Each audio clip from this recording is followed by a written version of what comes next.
Hey everyone, welcome to the Weekend Extra. I'm Josh, and I'm here with Pastor Jeff, and we're going to talk a little bit about the sermon. And Jeff, just as we were talking about interacting with the Bible, one of the things I was thinking about is, man, that takes a lot of time, to set aside time to really study it and know it and learn from it and allow it to affect and change me. And sometimes I think, man, is it even worth my time diving into the Bible if I can't have a full amount of time that I think necessary to study it? I mean, can you kind of give me perspective on how I might approach it if I don't have that huge chunk of time to do it? So I would probably do a couple of things. One is I'd probably start by trying to get a steady diet of the Bible going.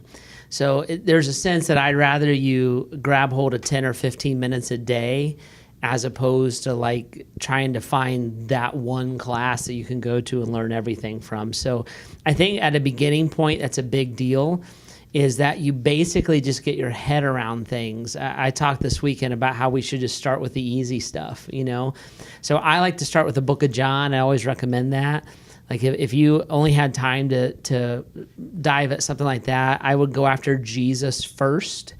And so the book of John explains Jesus a lot. And what I would do is I'd read the book of John 3 times or listen to it. First time I'd listen to it or read it just to basically find out what's in there. Second time I would ask, who is Jesus and what's he like? And then the third time I would ask, if I'm to be like Jesus, what did Jesus do and what should I do, right? So just basic applications of the Bible. And if you're just listening to it off your phone when you're driving to work or on a commute, or if you just read a little bit a day, put a New Testament and read it a little bit at lunch or off your phone, like I would rather you do that steady diet. The other big thing I would say is here at Grace, the Bible is being taught constantly. So if you can make yourself a 2-service family where you come and you sit in the main service and then take that second service and go to one of the classes that's about the Bible, right? How to understand the Bible, those kind of things. We'll teach you that right there in class. And by the way, if you have kids, they're going to get a better Bible education that way too. We have a men's Bible study on Tuesday morning at 6:45 down in the community room. In that Bible study, I walk you through, or Josh teaches it a lot too. We'll take you word by word through the Bible. It's as in-depth as you can get with it. So there's lots of women's Bible studies that meet in the evenings and during the day. So we kind of make this as accessible as we possibly can. So if you just kind of think that way, don't worry about like getting a degree in Hebrew, Yeah. just worry about getting the Bible as a regular part of your life. And then I would say this, if you read the Bible, if you could learn one little thing a day and then make that like your focus for the day. I'm going to be gentle, or I'm going to be truthful, or whatever it is. That's the way to start, and just kind of get in the habit of weaving it into your life. Yeah, so I hear a lot of repetition. Instead of having to cram it all in to one session, I might even repeat the same thing over and over again and allow that to sink into me. That's the way I learn, right? Yeah. I don't know about you. Maybe you've got one of those lockdown brains. I don't. I need to hear the same thing 1,000 times before it starts making sense to me. No, I need it too. And that brings another great question up, Jeff, is I'm kind of a little interested to hear what have been some great practices or even resources that have been helpful for your own interaction with the Bible.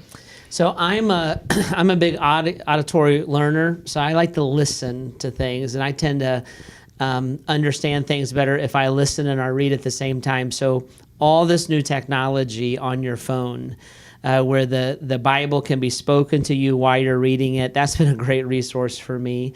I like to listen to sermons. I like to listen to podcasts.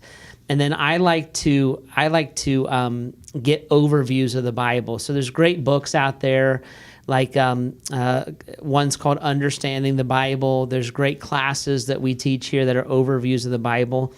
That's the way that my brain works. It puts things in a context, and then it starts to form a story, and then I kind of know how to interact off of that. So I listen to a lot of stuff. I encourage you, you can read books about the Bible and read books about Bible characters. Those things are great. Don't let that be a substitute for reading the Bible, right? So if you want to read a book on David or a book on the Apostle Paul, that would be a phenomenal book to read. There's great ones out there. But be sure that you're actually in the Word itself, because the Bible is, when you, as a believer, interacting with the Bible, that's a spiritual interaction. That's what it means, that the Bible is alive and active. When I'm reading a scholar's study on the Apostle Paul, I'm engaging my brain. When I'm allowing the words of God to be alive and active in my heart, I'm engaging my heart. God can speak to me that way. So all these other things are terrific. Do it. But get into that habit of a steady diet of the Bible being in your life. That's fantastic. So I hope you guys don't view this as like a scary thing. It's a really inviting thing, and there's a lot of great resources out there. You can start a lot of different points. So thank you, Jeff, for being with us, and I thank you guys for tuning in to the Weekend Extra.